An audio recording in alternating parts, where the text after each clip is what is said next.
ምንም ብታረጊ ሰው ምንም ከማለት አያቆምም ኤኒዌይስ። ስለዚህ ማለት ያለብሽ መኖር ያለብሽ ኑሪ።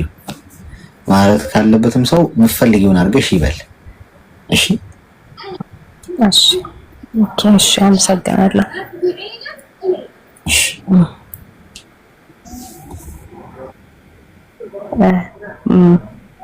ባለ ትዳር ነኝ። እሺ አግብቻለሁ ማለት ከረጅም ዓመት ከጓደኝነት በኋላ አሁን ትዳር ውስጥ ነኝ። ወደ 9 ዓመት በጓደኝነት እና 2 ዓመት በትዳር። እሺ አሁን ያለሁት አረብ ሀገር ነው።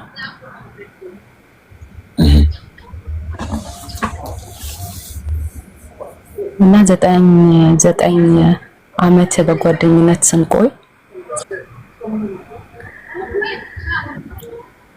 እኔና እሱ ማለት አንድ አይነት ማለት ማች የሚያደርግ ሰዎች አይደለንም። እኔ ትንሽ ቸኩል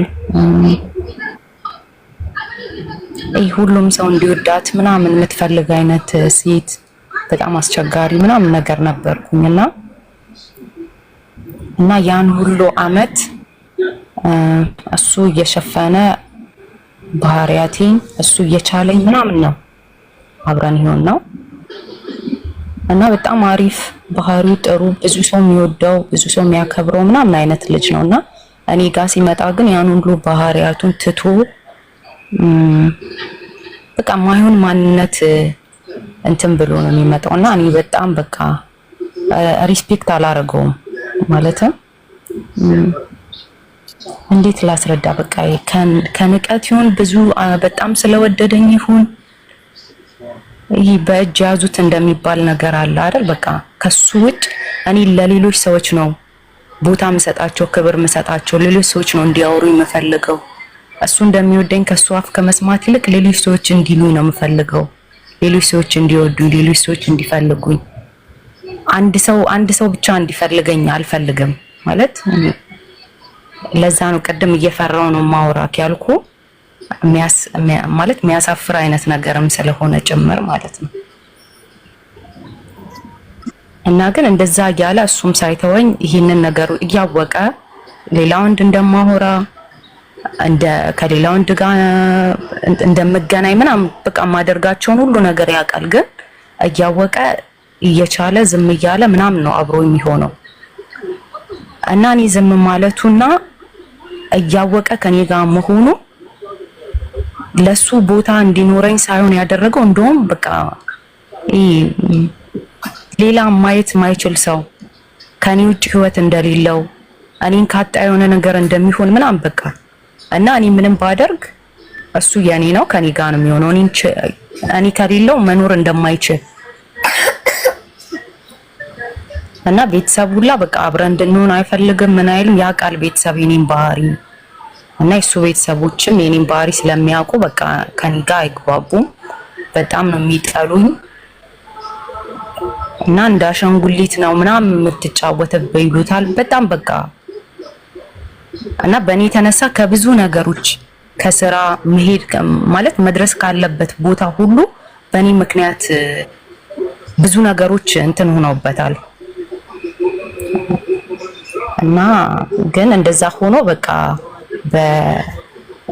ላይክ 10 ዓመት በጓደኝነት 10 ዓመት ሊሆነን አካባቢ እንዳጋጣሚ ልጅ ተፈጠረ እና ልጅ ተፈጥሮ ወለድኩኝ። አንድ ሴት ልጅ ከሱ ወለድኩኝ። ልጅ 1 ዓመት ሲሆናት እሱ ሳያውቅ ነው ፕሮሰስ አድርጌ ማለት ነው እናቴ ቤት ለመውለድ ቤድኩበት ነው ፕሮሰስ አድርጌ ወደዚህ መጣሁት።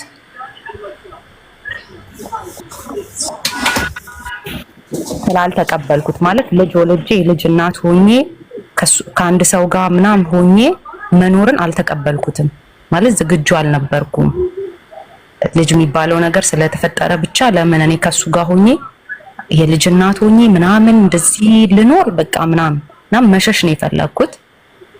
ቤትም ሳይስማሙ እኔም በቃ የሆነ በጭፍን የምትወስነው ውሳኔ ያለ ወስኜ መጣሁ ወደዚህ ማለት ነውና ያን አክል ወደዚህ የሚያስመጣ እንትን አልነበረኝም። ያን አይል ተቸግሪ ወይም ደግሞ ስራ አለኝ ጎበዝ ነኝ የፀጉር ባለሙያ ነኝ። ጥፍር እሰራለሁ፣ ፀጉር አሪፍ ደሞዝ ነው የሚከፈለኝ።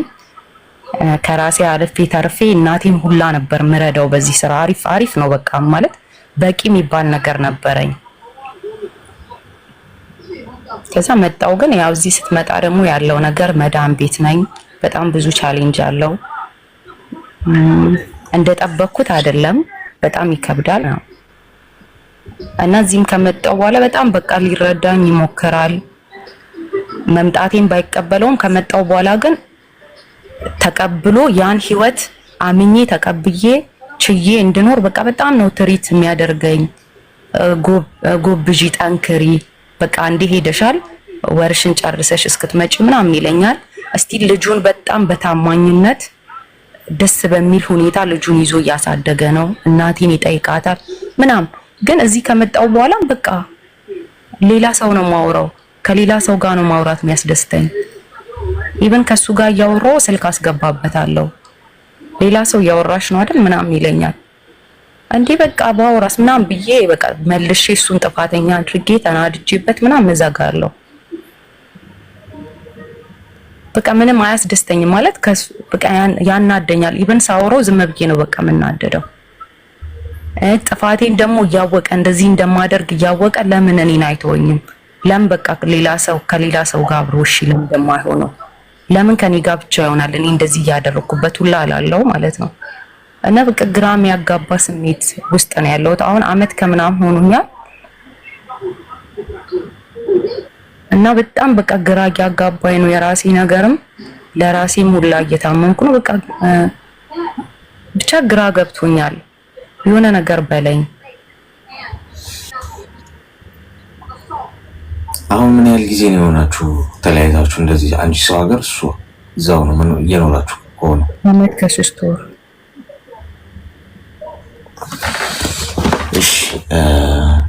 እሺ ሚዩት አድርጊና አዳምጪኝ። እሺ አሁን አንዳንድ ነገሮች ከረፈደ በኋላ ነው የሚገባል። መሄጃ ስላጣ አይደለም አብሮሽ ያለው። በነገራችን ላይ እንደዚህ አይነቱን ወንድም የምትፈልግ ሚሊዮን ሴት አለች፣ ባሌ ቢሆን ብላ የምትመኝ። አንዳንድ ጊዜ ፈጣሪ በምክንያት ማንን ከማን ጋር ማጣመር እንዳለበት ያውቃል። በጣም ጥሩ ባህሪ ያላት ሴት የሚገጥማት ምናልባት ስነ ስርዓት የሌለው ወንድ ነው። ብዙ ጊዜ ተቃራኒ ነው። አንዳንዴ አስተውለሽ የምታውቂ ከሆነ ለዚህ ሴት እኮ ይሄ አይገባ፣ ለዚህ ወንድ እኮ ይሄ አትገባ ምናምን የምታያቸው ሰዎች አሉ አይደል? ማለት እንደው እከሌና እከሌ ደግሞ ቢገጣጠሙ ምናምን የምትሏቸው ሰዎች አሉ አይደል? በጣም ሁለት የተለያየ ቦታ የሚኖሩ ሰዎች ግን እነዚህ ሁለት ሰዎች ግን ስነ ስርዓታቸው ሁለቱ ነበር መጋባት የነበረባቸው ምናምን እንላለን። ኔቨር። ፈጣሪ በምክንያት ነው የሚያደርገው። መቼ ከማን ጋር እንዴት ማድረግ እንዳለበት ያውቃል። ስለዚህ ከአንቺ የሚጠበቀው አሁን ወደ ቀልብሽ መመለስ፣ ወደ ማስተዋሉ። ሁልጊዜ ልጅነት የለም፣ ሁልጊዜ ቃቃ ጨዋታ የለም። ሜቢ እሱ በጣም ትሁት ሆኖ ከስር ከስሪ ስለሚል እንዲህ ሁሉ እያረግሽ ግን ነገሮችን ለዘብ ብሎ አይቶ ስለሚያልፍና አብሮሽ ስላለ አንቺ ያ ነው የበለጠ ነገሮችን እያቀለለብሻል። ጥሎሽ ቢሄድ እመኚኝ ከሱ በላይ አንቺ ትጎጃለሽ፣ ተሰብረሽ ነው የምትቀሪው። ምክንያቱም አሁን ያለውን ወንድ እያየሹ ነው። አሁን ያለውን ሰው እንዴት በሴት ልጅ ላይ የሚጫወት ወንድ፣ በሴት ልጅ የሴት ልጅን ህይወት ዋጋ እንዴት የሚያስከፍል የሚሳደብ፣ አሲድ ደፋብሻለሁ፣ እንዲያረግሻለሁ፣ አይንሽን አጠፋለሁ፣ ከሌላ ሰው ጋር አትኖሪም እያለ የሚይዝትና የሚያስፈራራ ወንድ በበዛበት ጊዜ አንቺ አብሮሽ ስላለ አጠገብሽ ስላለ ብዙ ባልሽ ሆኖ ትዳር ውስጥ ሆነሽ ይሁሽ ብዙ ወንዶች በዙሪያሽ መጥተው ሲያወሩሽ እያወቀ በዚህ መንገድ መቀጠልሽ ስህተት። እስካሁን የሰራሽው ነገር እየፈረድኩብሽ አይደለም፣ ማስተካከል ግን ትችላለሽ። ከዛሬ ጀምሮ ስህተት መስራታችን እኮ አይደለም ችግሩ። ስህተት መሆኑን ግን ካወቅን በኋላ በዛ መንገድ የምንቀጥል ከሆነ ነው እንጂ ችግሩ ስህተትማ ሁሉም ሰው ይሰራል። ገብቶሻል አይደል? ስለዚህ ከዛሬ ጀምሮ እጅሽ ላይ ያለው ነገር በጣም እንዳይመንድ እመኝ። ምናልባት አሁን የምናወራው ከዚህ በኋላ ላናወራ እንችላለን እና እንጂ አናውቀውም። ገብቶሻል አይደል? ግን አሁን የምነግርሽ ነገር በህይወት ውስጥ እንዳትረሺው መቼ አሁን ከነቃሽና ነገሮችን ካስተዋልሽ ህይወትሽን ገነት አድርገሽ መኖር ትችላለሽ ከዚህ ሰው ጋር። ግን እንደዚህ አይነት ሰው የበቃው ቀን ፈጣሪ ቢገለጥ መልአክ ተገልጦ ቢነግረው ምንም ነው የማይመልሰው። በነገራችን ላይ የታገሱ ሰዎች እንደሞኝ ቆጥረናቸው ገሸሽ ያደረግናቸው ሰዎች ብለው እግራችን ስር ሆነው እግራችንን አጥረው ትትና እየገፋናቸው እየሰደብናቸው ዋጋ እያስከፈልናቸው አይተው እንዳላየ አውቀው እንዳላወቀ የሚሆኑ ሰዎች የቆረጡ እንደውም ቶሎ የሚቆርጥ ሰው ይመለሳል። እመኝ ከዚህ ሰው ምድር ላይ አንቺና እሱ ብትቀሩ ሰው አያደርግሽም። አንዴ ከጠላሽ በቀኝ ካለ ከወጣለት ማለት ነው። ያኔ ደግሞ አንቺ የምትነቂበት ጊዜ ይሆናል፣ የምትባንኝበት ምንድን ያደረግኩት የሚለውን ነገር። ያ ከመሆኑ በፊት አሁን ልክ ያ ነገር እንደሆነ አርገሽ አስቢው ያልኩሽ ነው። ያ ነገር እንደተፈጠረ ሆነ ስታስቢው አሁን ትባንኛለሽ። ኤቭሪ ሰከንድ ምንም ሊፈጠር ይችላል ይልሽ። ከዚህ ሰዓት ጀምሮ ራሱ እያወራሽን ካለሽበት ሰከንድ ጀምሮ ምንም ነገር ሀፕን ሊያደርግ ይችላል። ቶሎ ቻናልሽን ቀይሪኝ፣ ቶሎ አስተካኪው፣ ያለሽበትን ተንከባከቢው። ከሱ ጋር ብቻ አውሪ። ማማር እኮ ትችላለሽ። ከሱ ጋር እኮ ጌጥሽ እኮ ነው ባልሽ እኮ። ታሪክ እኮ መስራት ትችላለሽ። ስንት እኮ ማድረግ የምትችሉት ነገር አለ እኮ። በትዳር ውስጥ እኮ ግዴታ እኮ ሰው ልጅ መውለድ፣ አብሮ ፎቶ መነሳት፣ አብሮ መዝናናት፣ አብሮ ወዳለሁ ወድሻል መባባል ብቻ አይደለም እኮ። ሌላም ነገር የሚተርፍ ነገር እኮ መስራት ይችላሉ። ትልቅ ዓላማ እኮ ማስቀመጥ ትችላለህ። በስራ በቢዝነስ አብሮ ስለማደግ አብሮ ስለመስራት ገብቶሻል። ትልቅ ፕላን የሚያስቀና ትዳር ያላቸው ሰዎች አይታችሁ አታውቁም? አራያም የሆነው ኢንተርቪውም ሲደረጉ ምናምን እኔ መቀናባቸዋለሁ። ብዙ ያየኋቸው ብዙ አመት በትዳር ይኖሩ አራያም የሆነ ለልጆቻችሁ ነገር የምታወርሱት ነገር ልጆቻችሁን አሳድጋችሁ ለወግን ለማወረቅ ስለማብቃት ነገ ለልጅ ልጆቻችሁ ቁጭ ብላችሁ የምትነግሩት አስደማሚ ታሪክ ስለመፍጠር ከሱ ጋር ግን ከበቃው እመኝ የዓለም ሕዝብ ተሰብስቦ ያስታርቃችሁ። ስለዚህ ባልሽን ተንከባከቢ። እንደዚህ አይነት ባል የለም። ይኸው እኔ እዚህ ቁጭ በየቀኑ ብዙ ሰው ታሪክ እንሰማለናል። ከሰማኋቸውም እስከ ዛሬ ጉዳዮች እንዳንቺ የለም። ወንድ ልጅ በዚህ መጠን ዲስሪስፔክት እያደረግሽው አብሮሽ ከቆየ የእውነት ነው የሚያፈቅርሽ ማለት ነው። እውነተኛ ፍቅር ግን ገፍተሽ ፋይናሊ ዳር ካደረግሽው በኋላ ግን መልሸሽ አታገኙም። ሰው አስተውይ ነው። በራስሽ ማስተዋል አትደገፊ፣ በፈጣሪ ማስተዋል ተደገፊ። ጸሎት አድርጊ ተንበርክከሽ። ከስልክሽ ውስጥ ያሉ ሌሎች ዝባዝንኪ ነገሮች መሙር ጽድት አድርገሽ አጠፋፊ። ከዛሬ ጀምሮ ከስደት ተመልሰሽ ከባልሽ ጋር ስለመኖር ፕላን አድርጊ። ተግባባን። ደግሞ እግዚአብሔር ደግሞ እንዲረዳሽ ደግሞ ጸልይ። ልብሽን ክፈችለት፣ ይስተካከል።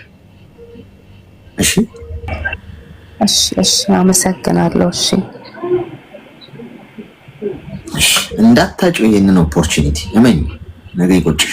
እሺ እሺ እሺ እሺ፣ በጣም ነው የማመሰግነው። ምንም ችግር የለም። አመሰግናለሁ። እሺ አባቴ ሰላም